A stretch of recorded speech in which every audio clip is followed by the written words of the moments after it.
j'espère que ça devrait aller, cette fois-ci dans de bonnes conditions. Bonsoir à tous et soyez bienvenus pour cette nouvelle review enfin de la série live action de One Piece qui devait normalement sortir la semaine dernière, mais comme vous le savez, il y a eu cette vague de chaleur et croyez-moi que dans le nord, quand il fait chaud, il est vraiment chaud. Du coup, bon, c'était impossible de tourner parce que je suis obligé de complètement m'isoler pour capter un peu plus de son avec ma voix, avec les autres bruits parasites, notamment la circulation en face de chez moi. C'est un véritable enfer, surtout avec les chiens du voisin, mais ça c'est une autre histoire. Bref, on va se retrouver enfin pour la review de la série live action de One Piece, une série qui est une adaptation du célèbre manga d'Eiichiro Oda, si j'ai bien prononcé. Voilà, un manga que j'apprécie tout de même. Ça fait long, j'ai plus connu l'animé que le manga, enfin que le manga papier. C'est vrai que le projet, notamment avec Netflix, avec les adaptations manga en live action, c'est vrai que ça donnait vraiment pas... C'était vraiment des catastrophes, enfin faut se le dire. Death Note et Cowboy Bebop, c'était horrible. Et déjà, quand ils avaient annoncé qu'il y avait One Piece, j'ai fait « Oh my... oh mon dieu !»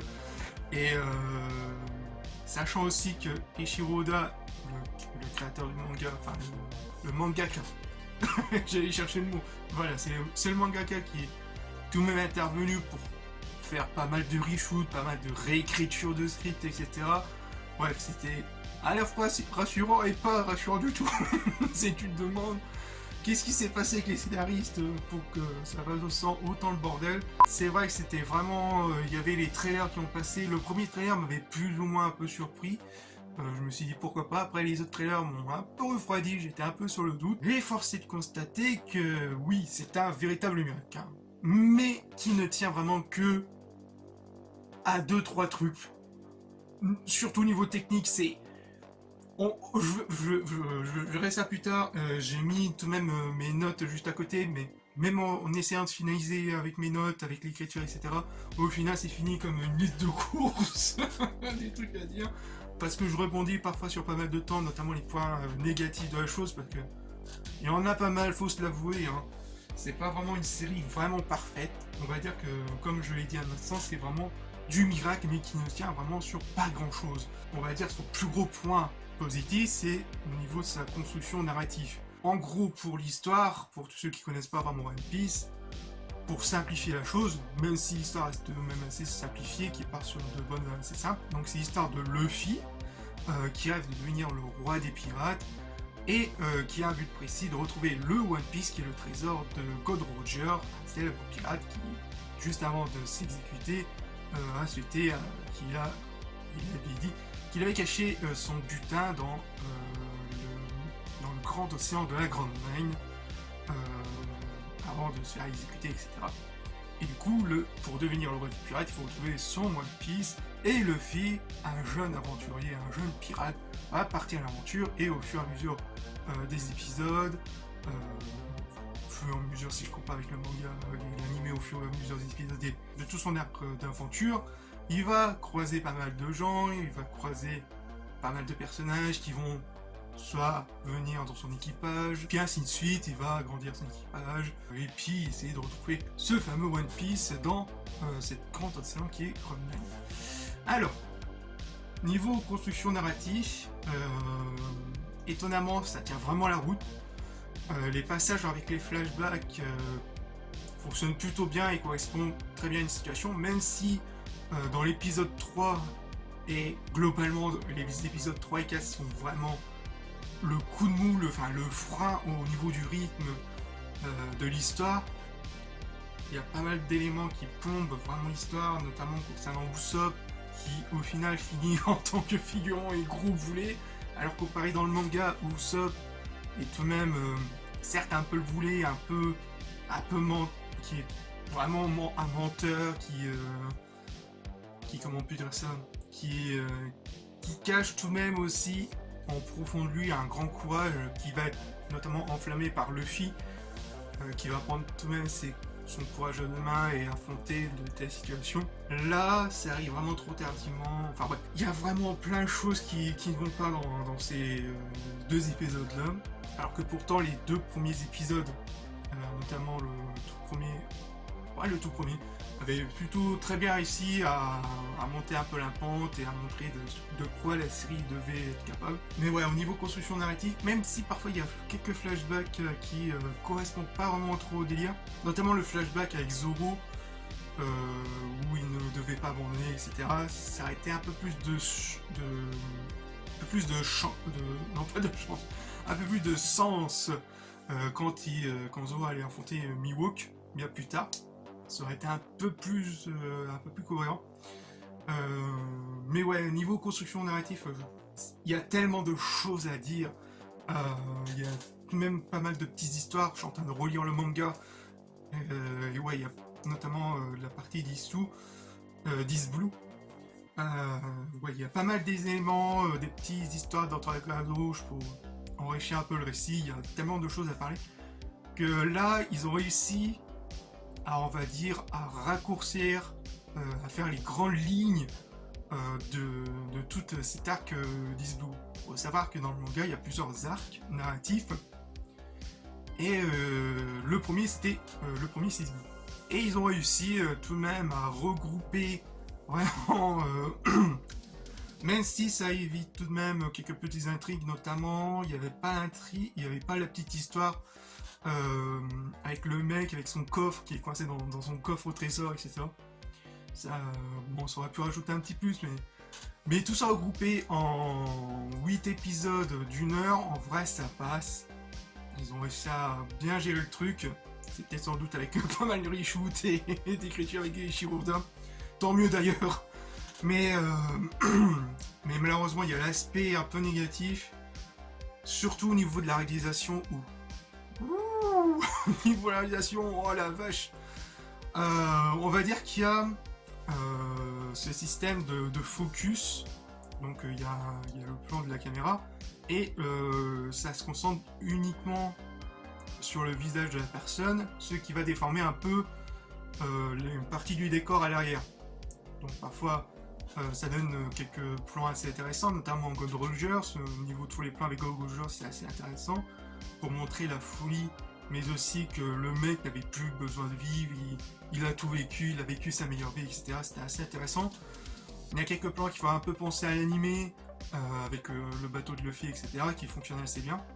Mais globalement, je sais pas, les réalisateurs, ils ont pété un câble, ils mettent tout ça comme s'ils avaient trouvé un style cinématographique, alors qu'en fait non, il y a des plans qui ne fonctionnent pas, vraiment qui étouffent le décor.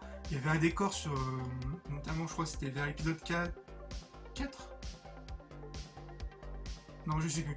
Je crois que c'était vers les derniers épisodes où il y a un plan sur une plage, et au lieu de laisser respirer le décor, nous montrer un peu le grandeur, un peu tropicalesque, un peu aventuresque, les mecs, je sais pas pourquoi ils ont focus sur les... Ils ont vraiment tout serré avec leur plan dégueulasse et rajouté ce fameux flou pour cacher le fond, mais... Oh mon dieu, quelle horreur! C'est que alors, je crois que le plus abusé, c'est dans l'épisode 3, où parfois il y a des champs contre champs. On filme d'abord une personne de gauche, et ensuite on filme une personne de droite, et au final, quand on dézoome, quand on fait un grand focus, on voit que la personne de gauche était finalement de droite, et que la personne de droite était finalement de gauche. Il y a un problème. Et je crois qu'il y avait aussi, j'avais remarqué, il y avait pas mal de petits faux raccords à droite à gauche.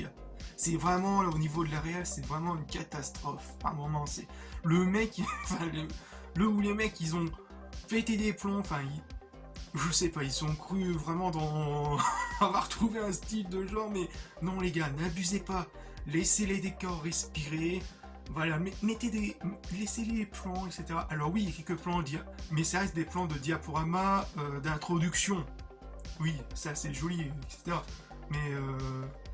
Mais globalement, on se sent vraiment étouffé. Après, les décors n'aident pas non plus, hein. Parfois, il y a des décors où, notamment le village, la ville de Tousop, normalement c'est un petit village où tu vois pas mal de plans avec sur des champs, etc.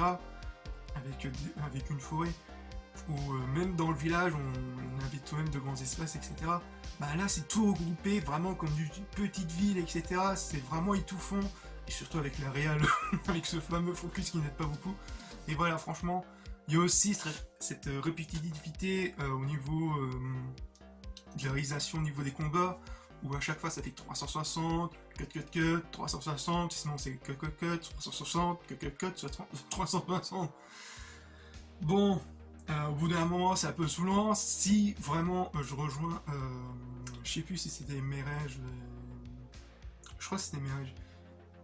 C'est vrai que les combats méritaient un peu mieux chorégraphiés, un peu mieux, un peu à la Crazy Kung Fu. Franchement, je vous conseille de voir Crazy Kung Fu au niveau des combats, c'est vraiment mangakesque. C'est vrai qu'ils auraient pu au moins faire intervenir des gens un peu qualifiés dans ce domaine-là et nous offrir un peu plus des combats un peu plus, voilà, un peu plus épiques. Même si les combats, ouais, bon, allez, ça reste tout de même assez cool. Je trouve que le combat de Zoro et Mihawk est beaucoup mieux respirable, on va dire, que ce soit en termes de décor, réalisation, etc. Comparé aux autres.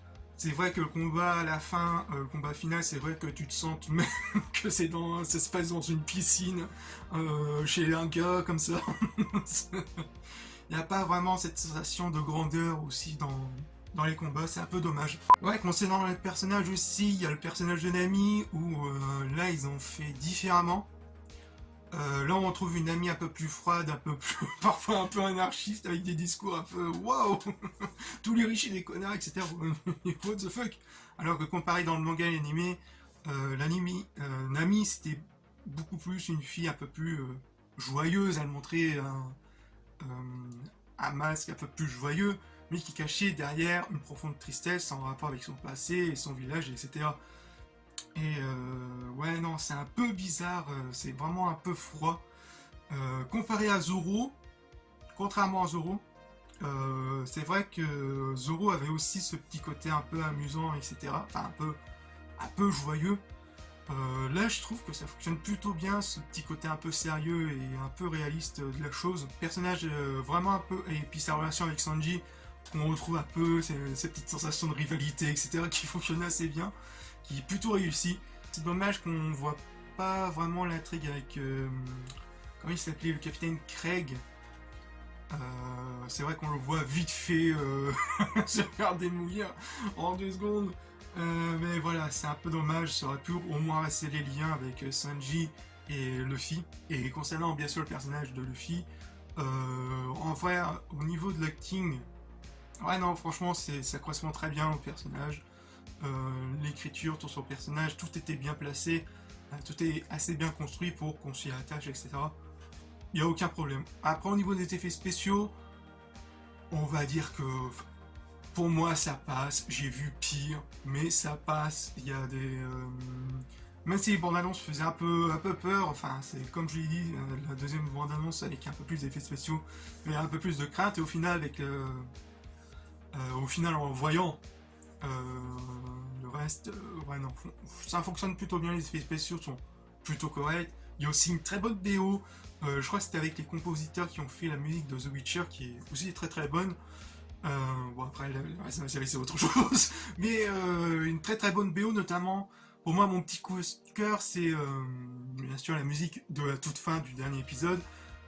Je n'en dirai pas plus, hein, bien sûr, j'essaie d'éviter tous les spoils. Il y a aussi mais qu'est-ce que je voulais dire, oui, la musique, pour revenir à la musique, un vrai petit coup de cœur aussi pour le petit le petit début de thème de Baggy le Clown qui est excellent.